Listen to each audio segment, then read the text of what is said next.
మరి తెలంగాణ రాష్ట్రంలో శాంతి భద్రతలు రోజు రోజుకి మరి క్షీణిస్తున్నందుకు అనడానికి మొన్న ఈ మధ్యలో మల్కాజ్గిరిలో జరిగిన సంఘటనే ఉదాహరణ. అధికారికంగా అక్కడ స్థానిక శాసనసభ్యుడు మరి అక్కడ అధికారికంగా మరి ఒక కాంగ్రెస్ పార్టీ చెందినటువంటి మరి క్యాబినెట్ హోదాలో వచ్చినటువంటి ఒక వ్యక్తి సమక్షంలోనే మరి యొక్క కాంగ్రెస్ పార్టీ గుండాలు ఎవరైతే ఉన్నారో వారు మా కార్పొరేటర్ల పైన దాడి చేయడం అనేది చాలా అంటే చాలా దుర్ఘటన, అది ఘోరమైన సంఘటన. మరి ఆ సందర్భంలో కూడా ఇప్పటివరకు కూడా ఎవరైతే దోషులున్నారో వారు ఇప్పుడు కూడా అరెస్ట్ చేసి మరి జైల్లో లేని పరిస్థితి ఈరోజు వరకు ఉన్నది. ఎందుకు ఈ యొక్క పోలీసు ఇంత మౌనంగా మరి ఈ వ్యవహరిస్తుందో అర్థం కాని పరిస్థితి ఈ సందర్భంగా తెలియజేస్తా ఉన్నాం.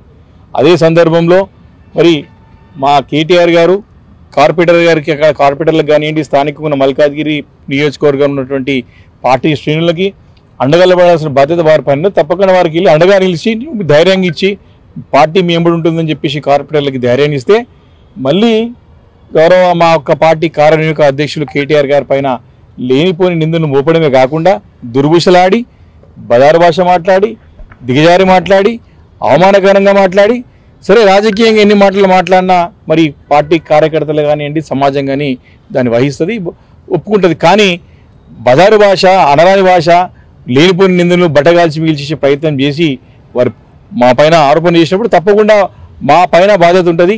మేము ఖచ్చితంగా అడిగినాం హనుమంతరావు గారిని, మీరు చేసేది తప్పు చేస్తే తప్పకుండా ప్రజాక్షేత్రంలో ఎవరికైనా శిక్ష తప్పదు అని చెప్పి మేము బహిరంగంగా హెచ్చరించిన సంగతిని గుర్తు చేస్తా ఉన్నాను. మరి దాన్ని దృష్టిలో పెట్టుకొని మరి షంబీపూర్ రాజు గారికి మరి మేము కలిసి ఆ రోజు ప్రెస్ నిర్వహించినాము. మరి వారికి లేనిపోని యొక్క ఫోన్ కాల్స్ వస్తూ ఉన్నాయి, రెగ్యులర్గా వస్తూ ఉన్నాయి.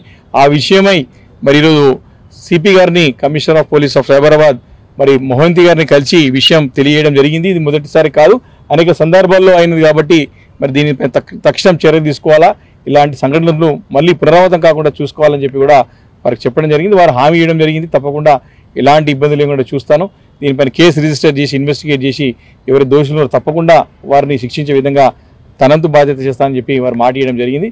తప్పకుండా వారి యొక్క బాధ్యత గల అధికారిగా పేరుంది కాబట్టి వారిపై నమ్మకం ఉంది. తప్పకుండా ఇలాంటి సంఘటనలు జరగకుండా చూసుకోవాలి. లేకపోతే మాత్రం బీఆర్ఎస్ పార్టీ పెద్ద ఎత్తున 60 లక్షల మంది కుటుంబంతో ఉన్నటువంటి పార్టీ ఇది. ఒక్కసారి అందరు తిరగబడితే మరి ఏ రకమైన పరిస్థితి ఉంటుందో ఒక్కసారి మనం ఊహించుకోవాలా. కాబట్టి ఈరోజు ముఖ్యమంత్రి గారు ఘోరంగా విఫలమైన దానికి కారణమే ఇవన్నీ సంఘటనలు స్పష్టంగా అర్థమవుతుందని చెప్పి ఈ సందర్భంగా మనం చేస్తా ఉన్నాం.